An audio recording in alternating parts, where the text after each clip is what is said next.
Hello and welcome to another episode of Low Tech Health. We're jumping straight into this on Let's Talk Tickers on Taco Tuesdays, and we are having a great day. Let me tell you, woo!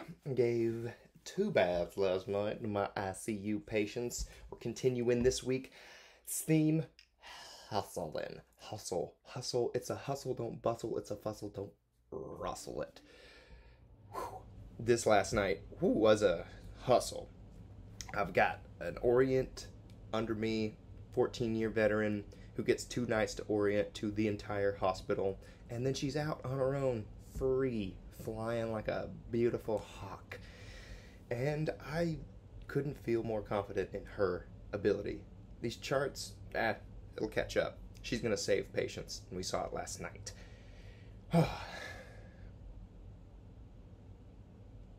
Good news? It's all good news.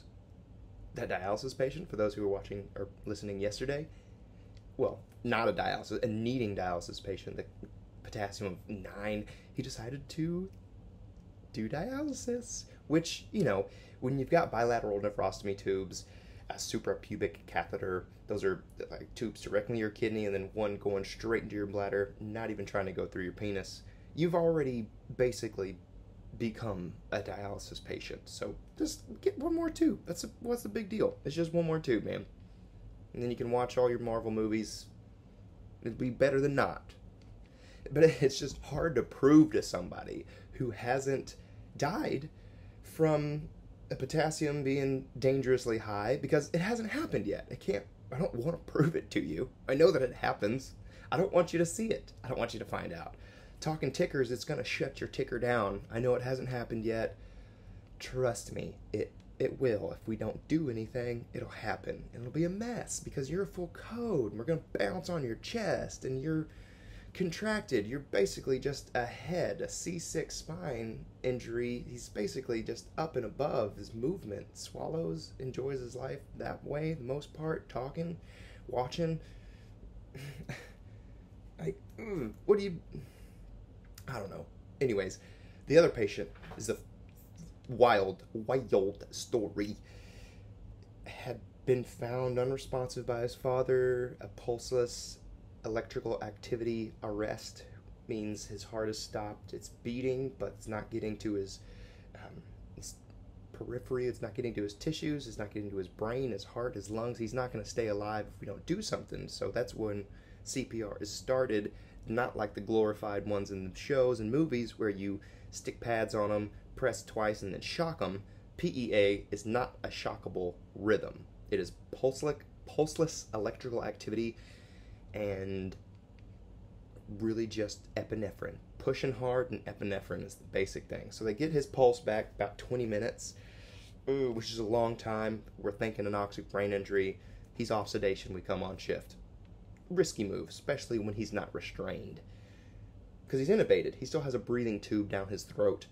Very aware of it when he's awake, which we come to see.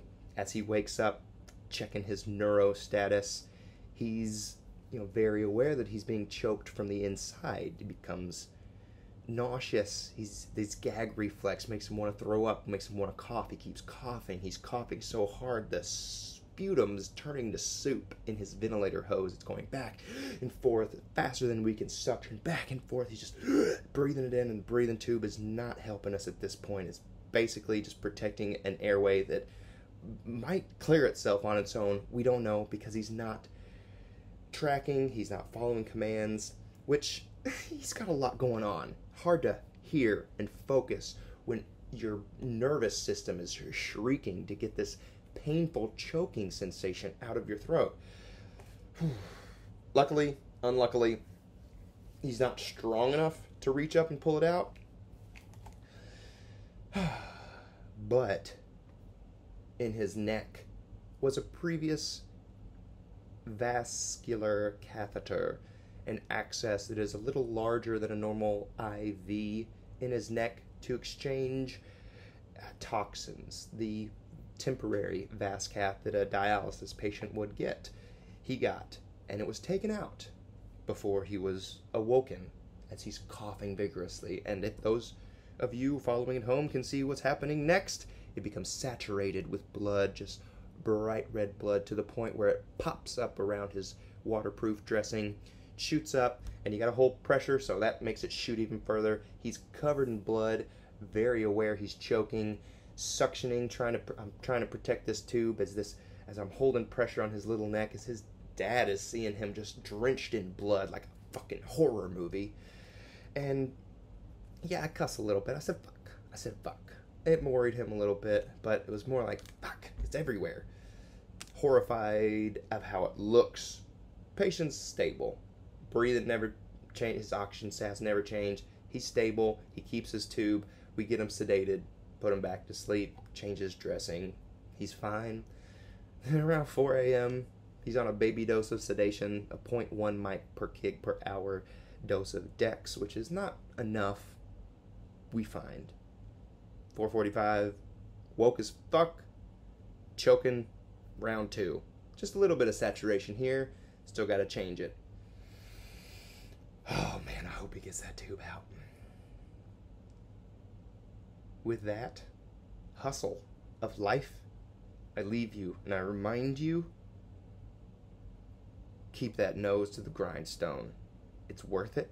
Doing what you love, doing what you know will reward you with value, of gratitude, money, if that's what you need. We need money to survive in this monetary system, but working for money is not how we need to live. Living to eat, not how we need to live.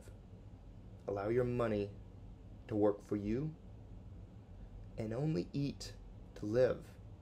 Don't live to eat. The hustle is worth it. Love you guys. I'll see you tomorrow on Wasabi Walnut, What's Hurting My Tummy Wednesday.